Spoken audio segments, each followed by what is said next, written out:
Convidamos você para viajar conosco em uma nova direção. Começa agora.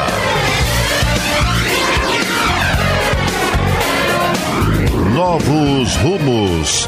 Ligue e participe.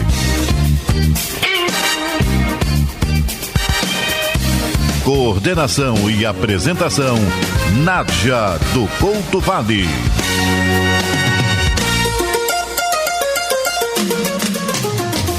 Amigo ouvinte, nós estamos juntos para mais uma edição do nosso programa Novos Rumos, um programa de informação, cultura e prestação de serviços. Como sempre, nós estamos pela Rádio Rio de Janeiro 1400 AM, operando nessa faixa 1400 AM, para que você possa receber a mensagem da Rádio Rio de Janeiro.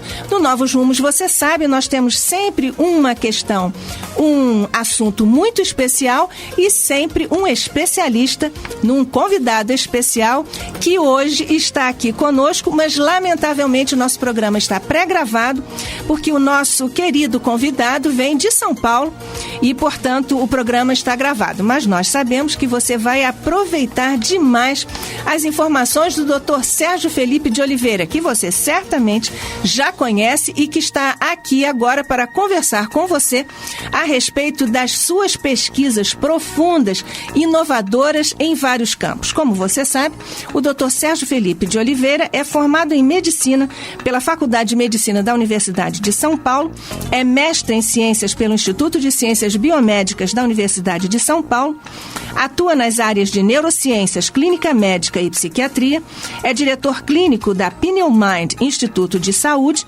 é neurocientista, idealizador e diretor do projeto Uniespírito, a Universidade Internacional de Ciências do Espírito, e é médico responsável pela disciplina optativa do curso Medicina e Espiritualidade da Faculdade de Medicina da USP, da Universidade de São Paulo. Tem uma produção científica larga e expressiva, objeto de seu mestrado no Instituto de Ciências Biomédicas da USP, ligada à investigação da ultraestrutura da glândula pineal humana, com utilização de microscopia eletrônica. Parte de suas pesquisas foram realizadas na Escola Politécnica da USP, com equipamentos de microanálise, difração de raio-x e microscopia eletrônica. Ele estuda também a relação cérebro-mente dentro das hipóteses espiritualistas. Ministrou o curso Bases Biofísicas e Epistemológicas da Integração Cérebro-Mente-Corpo-Espírito por 7 anos na Universidade de São Paulo, com mais de 1.200 alunos, dentre eles muitos docentes da USP. Ele ministra aulas e conferências em congressos e universidades do Brasil e no exterior e trabalha ativamente no movimento espírita, ministra conferências em Londres, Barcelona, Turim, Bolonha, Milão, Lugano, na Suíça, Paris e no Museu de Tecnologia de Mannheim, na Alemanha. O seu trabalho é divulgado em vários veículos de comunicação e participa de eventos, naturalmente, de cunho científico. Dr. Sérgio Felipe de Oliveira, não dissemos tudo que o senhor faz, mas nós já temos uma ideia da qualidade da sua contribuição para a área científica e, sobretudo, ligada à espiritualidade na ciência. Muitíssimo obrigada pela sua visita ao Rio de Janeiro e pela sua visita à Rádio Rio de Janeiro e ao programa Novos Rumos. Muito obrigada, Sérgio. Eu que agradeço, é uma grata satisfação estar aqui com vocês. Pois é, Sérgio, você fez um curso de medicina e, naturalmente, que no curso de medicina e em vários outros cursos, o estudante chega a um momento em que faz uma opção por alguma vertente curricular específica para uma especialização. Por que você chegou ou como você chegou à psiquiatria? Nádia, na verdade, eu não entrei no curso de medicina para fazer exatamente o que hoje se entende como psiquiatria. Quando eu entrei na faculdade de medicina, eu tinha 17 anos, fazem mais de quase 30 anos, né, vamos dizer assim. E eu já vinha com a leitura dos livros de André Luiz, Psicografia de Chico Xavier, que falava mecanismos da mediunidade, evolução em 2 mundos, e falava da interação entre a biofísica, né, da interação entre o mundo espiritual e o mundo corporal. Então eu entrei na medicina louco para pesquisar essas coisas. Eu tinha lido também uma obra do Jorge Andréa, que falava do DNA e os núcleos de potenciação, quer dizer, como é que o espírito comanda o gene. Tanto que eu, além da medicina, eu fiz a biologia também toda a área de genética molecular, eu fui atrás, fiz junto com o curso médico. Isso por conta da sua leitura de Jorge Andréa, nosso querido amigo. Exatamente, atrás do entendimento dessas questões. E na Faculdade de Medicina, eu me deparei com a realidade de que nenhum professor não discutia essas questões e não havia nenhum interesse na época por qualquer uma dessas questões. Tanto que, quando eu ainda estava no primeiro ou segundo ano, eu solicitei uma sala para poder montar um território de debate sobre o assunto. E a resposta da faculdade é que só se fosse no porão. Não é? Foi lá que eu comecei. Eu limpei o porão da faculdade, pintei. E agradeci, porque eu percebi que lá estavam os alicerces da faculdade. Né? Simbolicamente, né? Simbolicamente. E lá nós fundamos o Núcleo de Estudos Espíritas da USP, que funcionou por muitos anos até a minha formatura. Depois nós mudamos de planejamento, de atuação junto à universidade nesse assunto. Mas essa semente frutificou e hoje existe uma estrutura, um núcleo de estudos espíritas na USP para os alunos? Na época era uma agremiação, chamava-se Núcleo de Estudos Espíritas de Professores, Alunos e Servidores da USP. E existiu enquanto eu era aluno de graduação da universidade. Quando eu saí, não houve uma liderança que desse continuidade ao projeto. Continuidade. E logo eu voltei para a universidade, mas eu já montei um projeto diferente. Eu já queria que o assunto entrasse em discussão no meio acadêmico, nos laboratórios mesmo. Né? Foi aí que eu montei o curso Bases Biofísicas e Epistemológicas da Integração Cérebro, Mente, Corpo e Espírito. Esse que durante 7 anos teve uma circulação de 1.200 alunos e muitos professores, etc. Realmente trouxe um impacto para a universidade. Não é? Aí,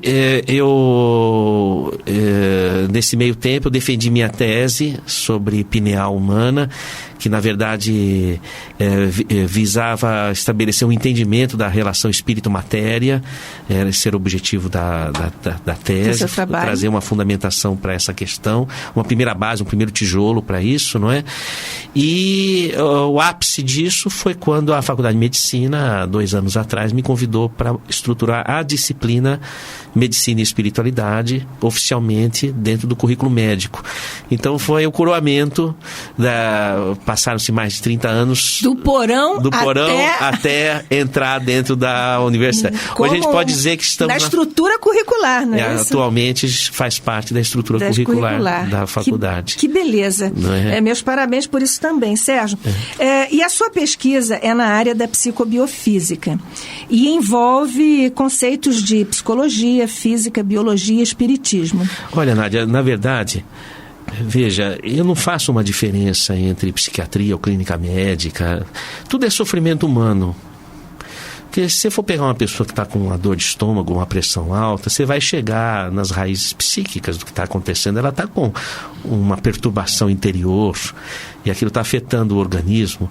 Como o indivíduo pode desagregar mentalmente, que também é uma reação no organismo. Sim. Porque é uma alteração da percepção da pessoa, não é? Eu não faço diferença das especialidades médicas. Toda e qualquer questão médica envolve aspectos orgânicos que são determinados tanto pelo fenômeno espiritual, porque a mediunidade é orgânica, a mediunidade é uma função de senso-percepção, então ela mexe com o organismo, não é? Você tem a captação de um estímulo, que deve ser por ondas magnéticas, esse estímulo chega no cérebro, não é? E afeta o cérebro, é o fenômeno mediúnico, não é? Então, existem aspectos orgânicos determinados por questões espirituais ou por emoções, porque as emoções também fazem o coração acelerar, não é? E existem questões da base da estrutura genética da pessoa, que são as predisposições, não é? Então, vamos dizer assim, a raiz da medicina como um todo envolve essa questão espiritual. De um modo geral, de um modo geral, exatamente. Você está se referindo ao que se chama biologia das emoções ou biologia da esperança, em que se transformam em realidades bioquímicas no cérebro essas emoções positivas, negativas. Tudo reage. Você está falando disso também, reage né? no organismo e determina determina desde uma diabetes a uma epilepsia. Sim. Não é? Então, na verdade, eu não vejo diferenças entre as especialidades médicas. Então, eu não entrei na medicina para fazer exatamente psiquiatria, mas para entender o ser humano. Não é? É lógico, no frigir dos ovos aí nós tivemos que estudar também psiquiatria, porque a questão da mediunidade está estudada na psiquiatria. A psiquiatria estuda a mediunidade. No Código Internacional de Doenças, estados de transe e possessão por espírito, hoje é diagnóstico médico. E tem um código, não é isso? No Código Internacional de Doenças tem um código. Hoje a medicina admite a mediunidade. Tá? Inclusive no Manual de Estatísticas de Desordens Mentais da Associação Americana de Psiquiatria, diz o seguinte: o médico deve tomar cuidado para não diagnosticar erradamente como alucinação ou psicose casos de pessoas que dizem ver ou ouvir espíritos de pessoas mortas, porque isso pode não significar alucinação ou psicose. Né? Então, a questão da vida após a morte é hoje um assunto da ciência e um assunto da medicina. E a Organização Mundial de Saúde determina que saúde é o bem-estar biológico, psicológico, social e espiritual, e o médico precisa de investigar elementos da semiologia do sistema espiritual. Quer dizer, a gente sabe pesquisar a questão biológica, a pressão arterial, a frequência respiratória, etc. Questões psicológicas, o estado de humor, o grau de consciência da pessoa, questões conflituais, de convivência, etc. Sistema psicológico. E o sistema espiritual, como é que a gente vai... como é que o médico vai dizer que aquele paciente tem um problema espiritual? Qual vai ser o parâmetro? Então, a Organização Mundial de Saúde determina que a medicina deve estudar essas questões, não é? Que, aliás, é o meu objeto de estudo. Pois é isso que eu estava te perguntando. O teu objeto de estudo, então, encontra áreas de interseção ou de overlapping nisso que conceitualmente, tradicionalmente, consensualmente se enquadra em campos específicos da biologia, da física, da química. Assim que você veja, por exemplo, o teu trabalho é nessa encruzilhada, isso? Por exemplo, eu tenho... hoje tem tido muito diagnóstico de transtorno bipolar. Isso. Não é? Mudou de nome e entrou na moda. Começando na adolescência, é uma questão que eu tenho observado, que muitos casos começaram com 14, 15 anos, com um desajuste de comportamento, e aí derivou para o transtorno bipolar. Não é? Na verdade, é o seguinte, a biologia da mediunidade, ela tem uma emergência nessa idade, é quando a criança passa para a adolescência e se torna fértil, a mediunidade, a biologia desperta. Não havendo um domínio sobre o fenômeno e não ter sido preparada a criança para um domínio do fenômeno, ele deriva por um tipo de transtorno bipolar atípico. O médico tem dificuldade de fechar o diagnóstico, né? Como também muitos casos encaminham para epilepsia atípica. E eu já percebi na minha casuística que existe até uma triangulação com doenças autoimunes. Então, ou deriva para psoríase, ou arterite autoimune, tiroidite autoimune. Então, essa trilogia, epilepsia atípica, transtorno bipolar atípico, doença autoimune com características atípicas, cercam a fenomenologia mediúnica. Quando não há um controle sobre o fenômeno, ele deriva para esses sintomas. E aí você vai encontrar registros no exame físico e nos exames, registros dessas questões. No caso da epilepsia, alterações eletroencefalográficas que não são epiléticas, mas são alterações. Então vem escrito registro alterado, mas não epilético. Quer dizer, essa é a leitura que o especialista faz daquela realidade fotografada, entre aspas, não é isso? Na verdade, a questão é que não se faz uma leitura. Eu, na verdade, estou compilando esses registros. Isso é uma parte do seu trabalho. Exatamente. Sim. Procurando demonstrar que são sinalizadores semiológicos, ou seja, através dos exames, de problemas mediúnicos. Em que normalmente, como é que você trata esses casos? Eu faço assim, eu trato o sintoma. Se o sintoma é da forma epilética, eu trato como se fosse epilepsia. Aí a pessoa, ela estabiliza e aí começa a aparecer o fenômeno mediúnico primário. Aí você envolve em assistência espiritual, não é?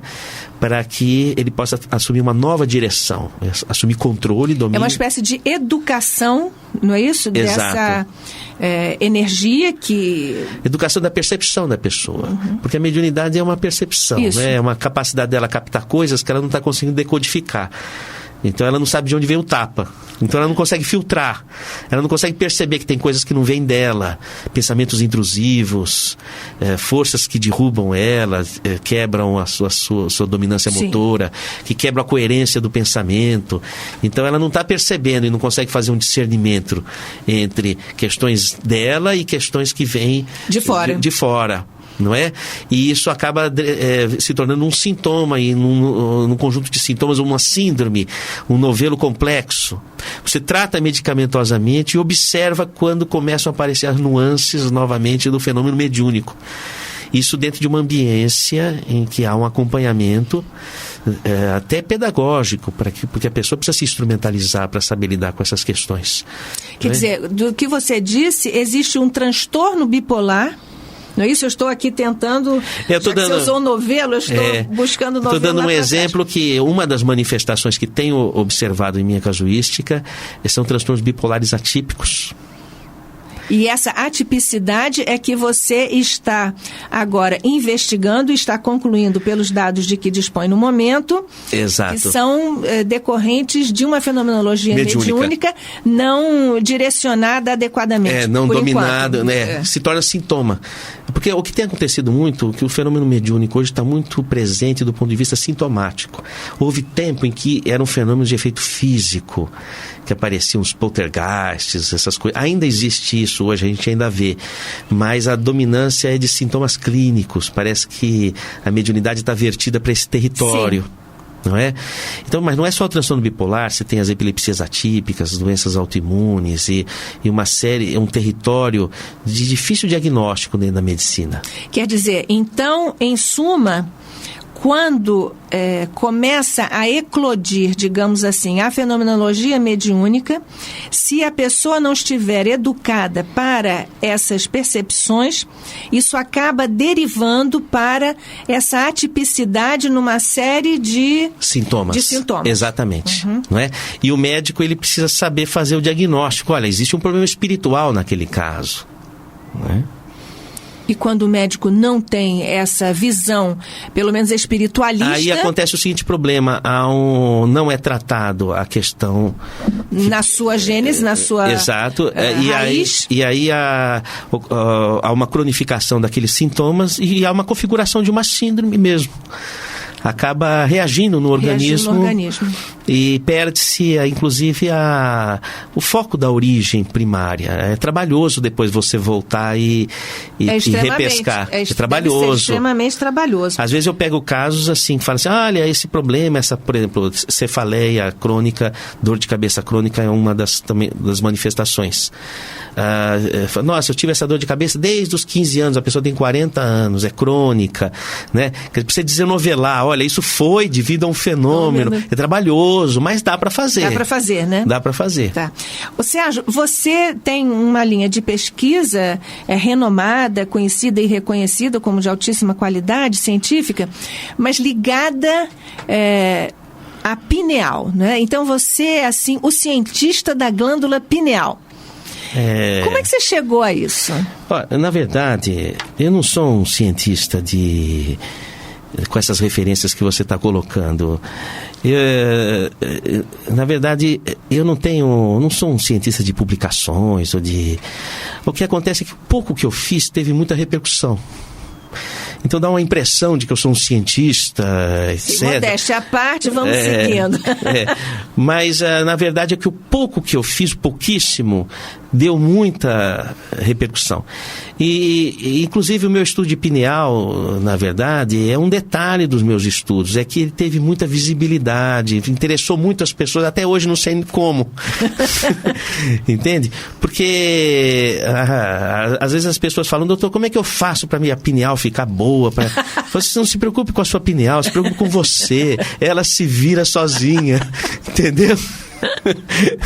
Entende? Mas ocorre que, vamos dizer assim, a pineal foi um fio do novelo, né? Eu puxei esse fio do novelo pela... Na verdade, essa foi uma questão metafísica. Eu tive convites de professores meus da universidade para estudar a pineal, seja do mundo espiritual, seja do encarnados. Você tem contatos no plano espiritual com médicos e quando você acorda, você volta à sua condição de vigília, você lembra desses encontros com médicos no plano espiritual? Tenho tanto que uma das formas de eu preparar uma conferência, uma aula, é dormir. Eu não preparo normalmente como uma pessoa faz, que ela vai estudar. Para mim me atrapalha estudar. Eu preciso de me deitar e me relaxar para que eu possa ter contato no mundo espiritual e na minha mente com as ideias que eu vou colocar. Porque se eu for estudar, vamos dizer assim, eu não... Você se perde um pouco. Na verdade, assim, fica muito restrito, porque as concepções que se tem hoje no conhecimento científico são muito limitadas do ponto de vista material. Sim. Não há conexões construídas com a questão espiritual. Então você vai ler um livro de bioquímica, onde é que você encontra alguma coisa de espiritual num livro de bioquímica? O Sérgio Felipe, o Mozart declarou que quando ele dormia, ele sonhava com um acorde só.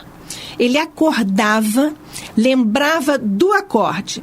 E então ele sentava e desdobrava o acorde num concerto, numa sinfonia, enfim, numa peça musical.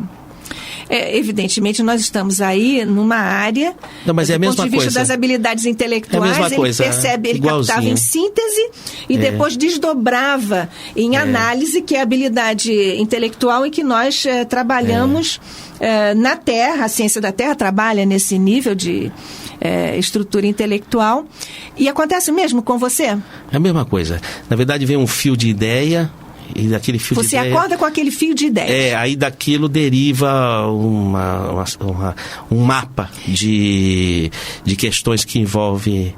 Não é? E você visualiza na sua tela mental o mapa, ou está tudo só na ideia e você tem que escrever imediatamente quando você acorda? Não tenho que escrever. Aquilo não fica escrevo. Ali gravado. Eu não tenho nada escrito. Se você quiser alguma coisa de meu material, é áudio. Então você pode pegar no site da Uniespírito, uniespírito.com.br. São fitas, vídeos, tudo. O meu é áudio, eu não tenho nada escrito. Vamos repetir aí para o nosso ouvinte? Uniespírito.com.br. É www.uniespírito.com.br. Ou pega pelo meu nome no YouTube, também tem algumas palestras. E você está lá falando, nada escrito, porque é uma coisa interessante. Combina no plano espiritual, isso, chega aqui e fala. O interessante que é eu ser espectador da minha aula. Ficar maravilhado com as coisas que eu estou falando e que eu desconhecia. Entendeu? Então assistir as minhas fitas eu mesmo é uma coisa curiosa. Você acha que você em alguns momentos é psicofônico nas suas palestras? Sou inteiramente psicofônico. Mas eu tenho a ideia que o meu universo mental de alguma forma participa disso. Sim, universos paralelos. Parece que é muito estranho isso. Eu não sou uma pessoa muito normal. Bom, Caetano Veloso diz que de perto ninguém é normal. Mas escute, Sérgio, então quando você está falando, você identifica a entidade espiritual ou conjunto de amigos espirituais? Não identifico. E quando você encontra com esses amigos espirituais no plano superior, você os identifica? Não sei quem que é. Eu não identifico como pessoas. Eu só registro... Você reconhece as energias? Reconheço. Reconheço. Mas as ideias circulam, né? Teve uma vez, agora recentemente eu fiz uma conferência na Universidade de Washington e eu já tinha feito várias nos Estados Unidos sobre o mesmo assunto e não tinha tido repercussão nenhuma. Eu tinha 1 hora para falar. Aí eu resolvi, eu estava tão assim... cheio, para falar a verdade, desculpa o termo. E aí eu falei, vou falar em 20 minutos e vou falar em português. Aí eu falei, não é? A bancada da Johns Hopkins University pulou, Que é uma bancada respeitabilíssima. Vieram me cumprimentar dizendo brilhante, que o raciocínio era extraordinário, que eu tinha... Onde é que estava escrito isso? Eu falei, não está escrito, só está gravado agora no DVD, né? E eu mesmo fiquei surpreso da surpresa deles. Porque eu já tinha falado muitas vezes nos Estados Unidos, nunca tinha tido repercussão assim. Mas parece que deu um clique. E em 20 minutos eu consegui traduzir a ideia e foi considerado vamos dizer assim, uma genialidade do ponto de vista de concepção. Ô Sérgio Felipe, eu aqui estou ouvindo você, estou imaginando que esta talvez seja a marca do seu trabalho. Porque você buscando a pineal é uma coisinha mínima, não é isso? Na estrutura do cérebro. É um chip, né? E 20 minutos, tempo mínimo para uma conferência. Então você consegue fazer a multiplicação dos pães com os minutos e com a pineal. É isso que eu digo que eu acabo sendo espectador da minha fala. Da sua fala. Que acaba surpreendendo, né? Isso. Nós vamos, Sérgio Felipe de Oliveira, interromper neste momento só para o nosso breve intervalo. Amigo ouvinte, você está lucrando tanto quanto nós com esta conversa aqui com o nosso querido Dr. Sérgio Felipe de Oliveira. O nosso intervalo, como sempre, é muito breve e nós voltamos daqui a pouquinho. Fique conosco. Até já. Continue participando. Está no ar. Novos rumos.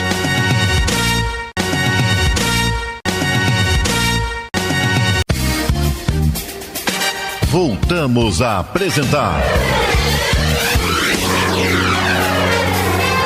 Novos rumos. Ligue e participe. Coordenação e apresentação, Nádia do Couto Vale.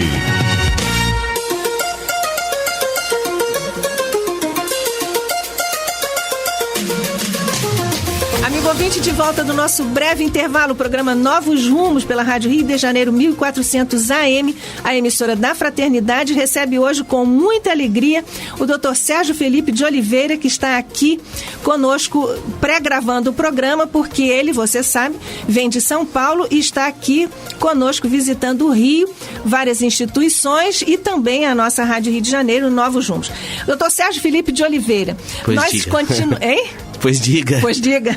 Pois é, vamos continuar a dizer, amigo ouvinte, nós estávamos aqui no intervalo conversando e achamos que você merece ouvir isso que nós estávamos conversando aqui no intervalo, não é, Sérgio? Nós estávamos dizendo, sabe, ouvinte, que ele conversa com os espíritos de uma forma muito mais direta do que nós possamos imaginar. Não é, Sérgio? Isso é o diálogo com os espíritos ou com o mundo espiritual é uma coisa muito contínua comigo. E eu tenho que ter um período, e tenho períodos do dia em que eu fico sozinho, eu conversando com os espíritos mesmo. Parece estranho dizer isso, não é? Mas assim, é um caso de um paciente que eu preciso de dar um encaminhamento e que eu preciso tomar uma decisão, não é? Eu converso muito com os espíritos. Uma espécie de consultoria. Sobre os meus pacientes. Converso muito. Às vezes o paciente está conversando comigo e eu estou conversando com o mundo espiritual ao mesmo tempo, sim, mentalmente, enquanto... Né? E depois eu preciso enquadrar tudo aquilo dentro do raciocínio clínico formal, porque eu sou um médico comum, de posto de saúde, vamos dizer assim, né? Você tem que codificar aquilo na linguagem do mundo. E diariamente, à noite, por exemplo, eu preciso de estar tudo em silêncio, tudo porque é a hora que eu vou conversar. Eles vão me orientar, vão conversar comigo, me falar e ponderar uma série de questões. E esse é um contínuo desde a minha pré-adolescência, para não dizer da minha infância, que minha mãe dizia que eu frequentemente falava com os espíritos, né? Familiares meus, etc. E às vezes tem casos, por exemplo, vamos supor, eu estou atualmente montando o projeto Vida Após a Morte, que é lá na Faculdade de Medicina, é pesquisa sobre vida após a morte e atendimento de pessoas que perderam entes queridos. E aí eu acabo tendo contato com pacientes que perderam os seus entes familiares. Né? E às vezes, alguns casos eu vejo. O familiar desencarnado. Às vezes eu vejo. E alguns desses espíritos eram adolescentes ou pessoas, eles acabam fazendo parte da minha equipe de trabalho. E eu acabo tendo contato muito grande com eles. E chega um ponto, às vezes, em algumas situações, que eu chego a confundir, esquecer que está desencarnado. Sim. Entendeu? Chego a ter uma certa confusão nesse aspecto. E eu percebi, essa, aliás, é uma questão que me fez pensar o seguinte: eu recebo a cada 15 dias pais que perderam filhos, etc., para a gente conversar. E uma tendência minha hoje, a partir de então, é dizer que eles também podem ver o outro lado. Que existem algumas pré-condições psíquicas do jeito de ser, de se postar na vida, de pensar e de sentir, que dá para você ver o mundo espiritual e ter contato com aquela pessoa que deixou saudade. Não depende de um médium psicógrafo psicografar uma psicografia do além. Cada um tem acesso, a natureza ela é exposta, sabe? E é democrática, não é isso? Democrática, pela generosidade do nosso Pai. Exato.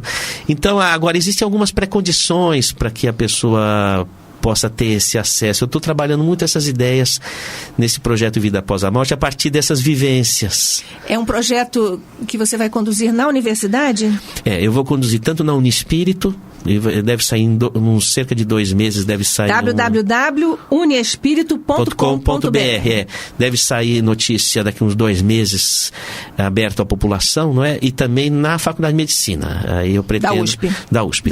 Esse eu pretendo fazer um convênio com a Universidade do Arizona, que tem um laboratório de pesquisa de vida após a morte nos Estados Unidos. Já tive com o Gary Schwartz, que é o responsável pelo laboratório, e nós vamos fazer uma parceria nesse sentido. Isso. Voltando à questão das visões, quando você disse que você, de um modo geral, não identifica as entidades espirituais com as quais você tem contato no plano espiritual, mas você chegou a identificar o Dr. Zerbini naquela visão, que você teve uma visão do Dr. Zerbini. Eu tive a visão de 2 professores meus bastante marcantes. Já desencarnados.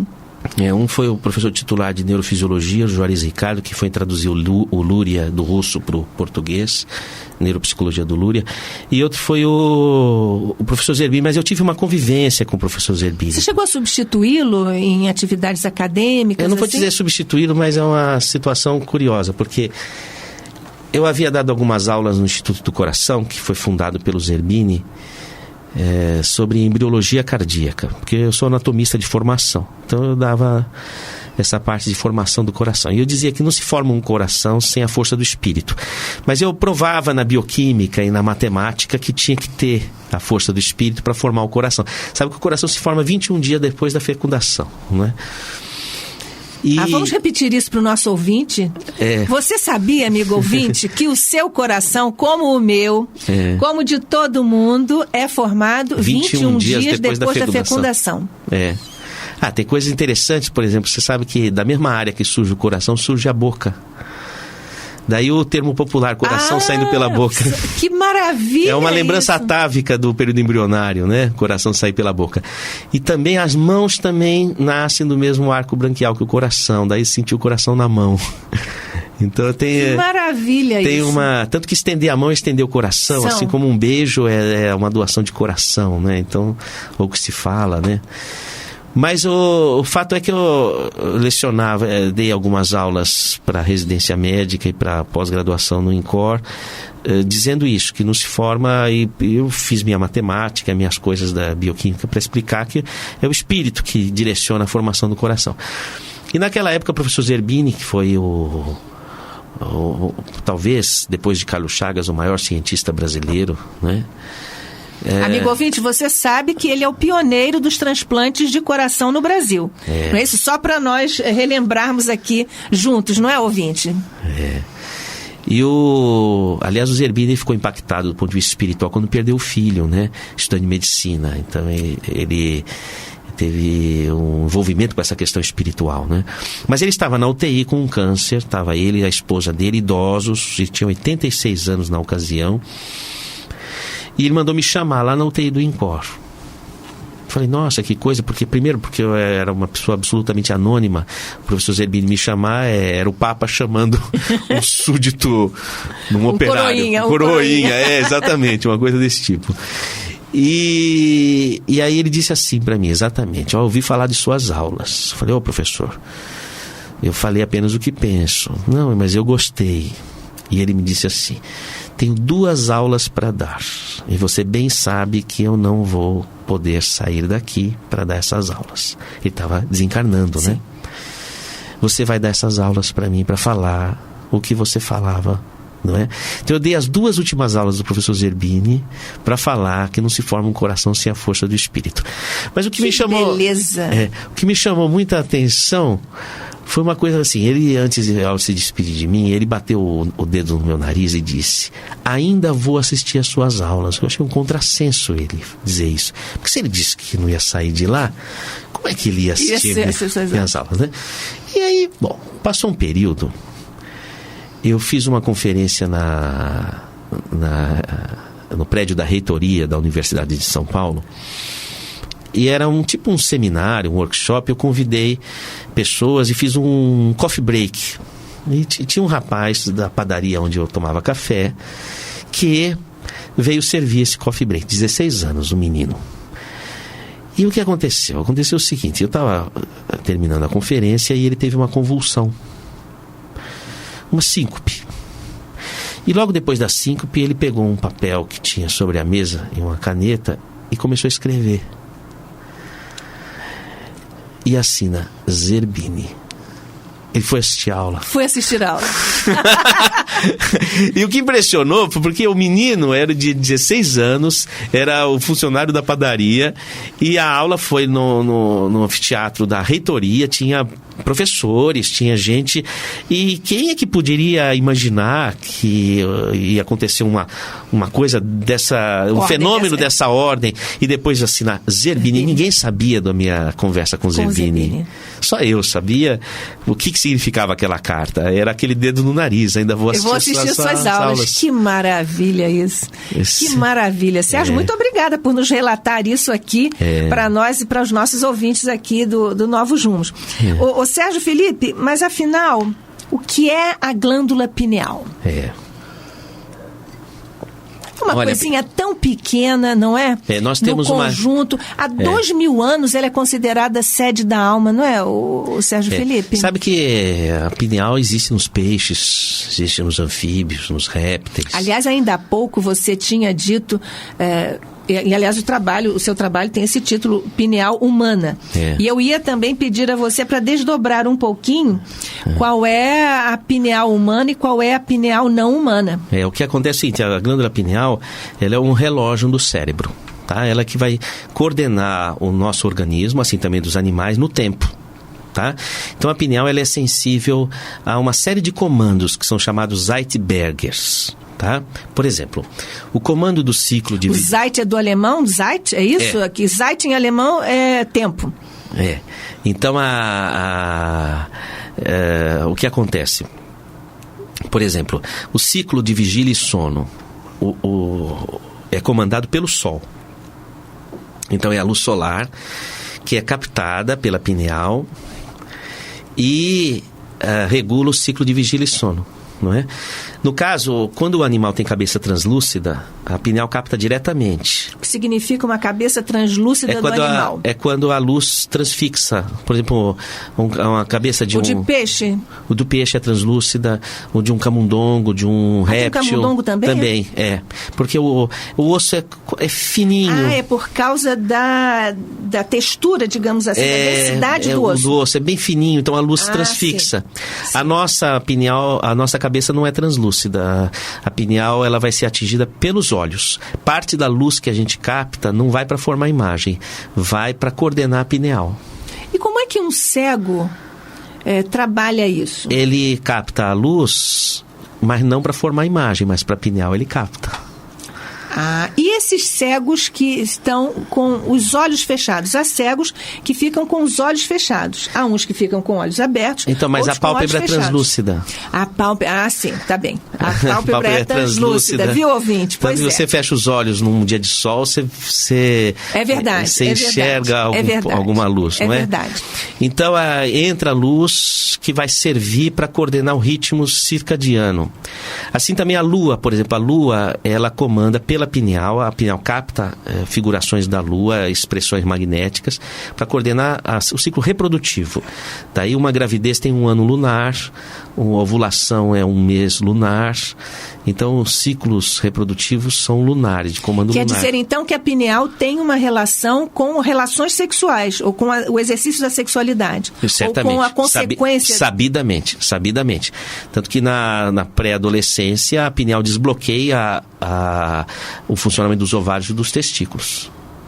Essa é uma tarefa da pineal. Da pineal, existe uma relação entre mediunidade e sexualidade, porque uma gravidez é a incorporação de um espírito. Em princípio, é bem pensado isso. Entende? Na verdade, é uma porta de entrada, né? Da incorporação. E então a pineal, ela vai ter uma relação com o mundo astrofísico. A Lua, o Sol, que regula. Isso não é astrologia, é uma coisa da medicina oficial, tá? Bom, aí não fica difícil você entender o seguinte, que o mundo espiritual não é a Lua, o mundo espiritual não é o Sol, o mundo espiritual não é uma galáxia, é uma outra dimensão, que é uma outra região do espaço. Então, quando a pineal capta uma comunicação, uma onda mental de um espírito, ela não está exercendo uma função diferente de quando ela capta alguma coisa da Lua ou do Sol, porque todas são regiões astrofísicas. Vem de regiões do espaço astrofísico. Não é? Então daí o fato da pineal ela tem essa propriedade de captar espectros magnéticos dos territórios astrofísicos. Um dos territórios astrofísicos é o mundo espiritual. Só a pineal na estrutura do cérebro humano tem essa, digamos, faculdade, essa característica? Da mesma forma como, por exemplo, só os olhos podem ver, os ouvidos não tem como ouvir. Enxergar. Assim, então só a pineal faz esse trabalho? Faz esse trabalho, Sim. Na verdade, ela centraliza a rede de energias que permite a comunicação entre o corpo e o espírito. Então, ela tem... Aí isso faz parte do meu trabalho de tese. A pineal, ela tem estruturas que são os cristais de apatita, e são diamagnéticos. Então, eles regulam a captação magnética. Então, a pineal tem uma estrutura que regula essa propriedade de captação magnética. Quer dizer, na verdade, a própria pineal é uma estrutura que tem mecanismos autorreguladores, é isso? Exatamente. Então, ela é uma caixa de ressonância. E cada pessoa vai ter uma pineal diferente, portanto, com características de percepção diferentes. Essa diferença da pineal você coloca em que nível? No fisiológico mesmo? Então, por exemplo, tem pessoas que têm uma grande quantidade de cristais de apatita, uma enorme quantidade. Então, há uma tendência à mediunidade os fenômenos de incorporação. Aliás, essa é uma parte do seu trabalho que ganhou, talvez, as maiores expressões de receptividade junto à mídia e tudo, né? Exato, Quando a pessoa não tem esses cristais visíveis à tomografia, não é que ele não tem um cristal, mas ele não é numa quantidade tão visível, a pessoa normalmente tem mediunidade de desdobramento, saída fora do corpo. E há diferenças fisiológicas marcantes entre uma e outra, porque quando a pessoa tem uma tendência à incorporação, ela tem aumento da circulação sanguínea na cabeça, ela tem aumento da pressão arterial sistólica, aumento do fluxo renal, ela tem diminuição da peristalse do aparelho digestivo. Então ela tem fenômenos orgânicos muito peculiares. No momento em que vai se dar o ato mediúnico. O ato mediúnico, que pode ser involuntário. E pode se manifestar, por exemplo, aquele aumento de fluxo sanguíneo na cabeça pode se manifestar como dor de cabeça. Entendeu? Sim. Com o aumento do fluxo renal pode provocar algum tipo de alteração renal. E no desdobramento é o contrário. Cai a pressão arterial, a pessoa pode ter tonturas, aumenta a peristalse do aparelho digestivo, então a barriga ronca, sabe? A pessoa tem a tendência de formar cistos, miomas, formações ectópicas, cisto de tireoide, cisto de ovário, ou sangramentos, metrorragias. Então elas são fenômenos ligados ao fenômeno de desdobramento. Eu explico bem isso no YouTube, numa palestra que eu dei no Rio Grande do Sul, na Universidade de Caxias do Sul. Sim. Depois então, o pessoal pode pegar pelo meu nome, isso, Sérgio Felipe de Oliveira. O nosso ouvinte, você pode ir lá ao YouTube e procurar pelo seu nome, Sérgio Felipe de Oliveira. Aí pega a palestra sobre pineal que eu dei no Rio Grande do Sul. Eu explico mostrando os exames, detalhadamente, os exames. Inclusive esse rapaz que eu falei que psicografou Zerbini, eu mostro o exame de eletroencéfalo e tudo desse rapaz no YouTube também. Ô Sérgio, quando você faz essa investigação, você chegou a trabalhar com alguns elementos do seu projeto de pesquisa? Se o ato mediúnico é através de um espírito, digamos, de baixa frequência vibratória e de um mentor, por exemplo, você tem esses dados, não? Então a questão não é essa. A questão é o seguinte: quando a pessoa ela tem domínio sobre o fenômeno ou não. Porque se ela não tem o domínio... Não, a frequência vibratória do espírito comunicante não é a questão. Não é o vetor, né? Não. O vetor, então, é o domínio que a pessoa tem sobre o fenômeno. Tanto que uma pessoa... Por exemplo, teve uma vez uma senhora que ela trabalhava numa sessão de desobsessão. E ela teve um acidente vascular hemorrágico cerebral durante o estado de transe. E formou um rombo enorme no cérebro. Ela foi para UTI, ficou desenganada, etc e tal. O qual é o seguinte, que ela saiu da UTI sem nenhuma sequela. Uma coisa impressionante. E foi aposentada por invalidez, porque o buraco no cérebro é grande. Mas os médicos não entendem... Como é que ela continuou normal. E ela veio procurar o consultório, porque a pergunta dela era a seguinte: devo voltar para a sessão como médium ou não? E aí eu entendi o seguinte, que ela não morreu porque o acidente vascular cerebral ocorreu sob estado de transe, sob a proteção das entidades espirituais. Se ela não estivesse na sessão, ela teria morrido. Então essa senhora, inclusive, como foi aposentada por invalidez, que não existe invalidez, ela fundou um centro espírita que tem um trabalho assim ostensivo de atividades centrado na mediunidade dela, não é? Então você veja que coisa curiosa, ela recebia espíritos pesados, poderia se pensar que provocaram aquele acidente vascular cerebral, mas foi o que protegeu ela nesse momento. Mas então o grau de calcificação, os cristais de cristalização da pineal nessa senhora, a quantidade de cristais grande, nesse momento do ato mediúnico desta senhora era alto, era uma alta concentração, porque era médium de incorporação. O médium de desdobramento tem pouca quantidade de cristais. Pensa o seguinte, o cristal é como se atraísse o espírito para o corpo. Sim. Quando não tem, o espírito desdobra fácil, ele sai fácil do corpo. Sim. Então os médiuns intuitivos praticamente não têm cristais, é isso? Normalmente o médium de desdobramento é o seguinte: ele é um médium que ele é um médium de cura, porque quando você exala ectoplasma é quando você desdobra. Então são médiuns de efeito físico, médiuns para diagnóstico, ele vê os órgãos por dentro, faz previsões, tem déjà vus, sente o que o outro sente o ambiente. Então, se a pessoa não tem domínio sobre o fenômeno de desdobramento, acontece muito dela não saber o que ela está sentindo, porque sente o que o outro sente, uma hora sente o que a outra pessoa sente, exala muito ectoplasma, as pessoas se sentem bem perto daquela pessoa, aquela pessoa fica desgastada, sabe? Ela tem déjà vus, então tem ansiedade de antecipação. E nesse momento, ela tem uma concentração mais expressiva de cristais. Não. A concentração de cristais é permanente. É uma característica genética da pessoa. Quer dizer, então, isso confirma aquilo que está dito lá no livro dos Espíritos, de que a pessoa, e no livro dos Médiuns, de que a faculdade é orgânica. É orgânica. Então, essa tua pesquisa prova essa informação do plano espiritual. Exatamente. Sim. E E as crianças têm um grau na pineal... elas já expressam que vão ser médiums.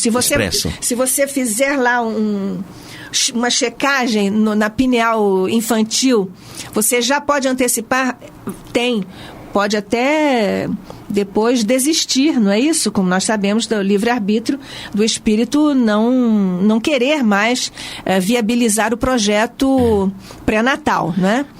Mas você identifica? Esse aqui vai ser médium? Tem muito mais pelo comportamento da criança do que pela apatita na pineal. Pela apatita na pineal. No entanto, há casos de crianças que têm estruturas muito peculiares, tanto da pineal como de outras áreas correlatas. E aquilo já me chama muito a atenção, sabe? Então, existe sim alguns traços que você poderia mais ou menos antecipar.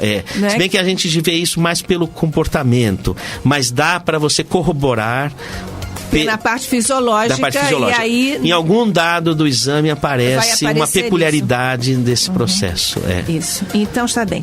Amigo ouvinte, como você sabe, você ficou cheio de perguntas e eu também, para aproveitarmos ainda mais da contribuição do Dr. Sérgio Felipe de Oliveira. Mas por hoje nós vamos terminar aqui esta edição do programa Novos Rumos, uma edição que nós diríamos festiva, dada a alegria com que nós recebemos o nosso querido companheiro, Dr. Sérgio Felipe de Oliveira, um renomado cientista, apesar de ele não se reconhecer assim, mas todos nós o reconhecemos, agradecendo demais a sua participação aqui no Novos Rumos de hoje, e certamente nós teremos uma outra oportunidade, não é, Sérgio? Muito obrigada. Eu que agradeço, não deixa de assistir a aula do YouTube, eu acho que vale a pena para complementar. Nós vamos todos correndo para lá, não é, amigo ouvinte? Vamos para o YouTube, um encontro lá no YouTube, Sérgio Felipe de Oliveira. Amigo ouvinte, nós estamos encerrando mais esta edição do seu programa Novos Rumos de Informação, Cultura e Prestação de Serviços. Agradecemos a sua companhia. Reprise domingo, 22 horas. Até lá.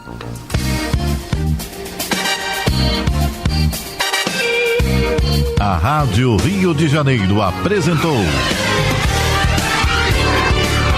Novos Rumos.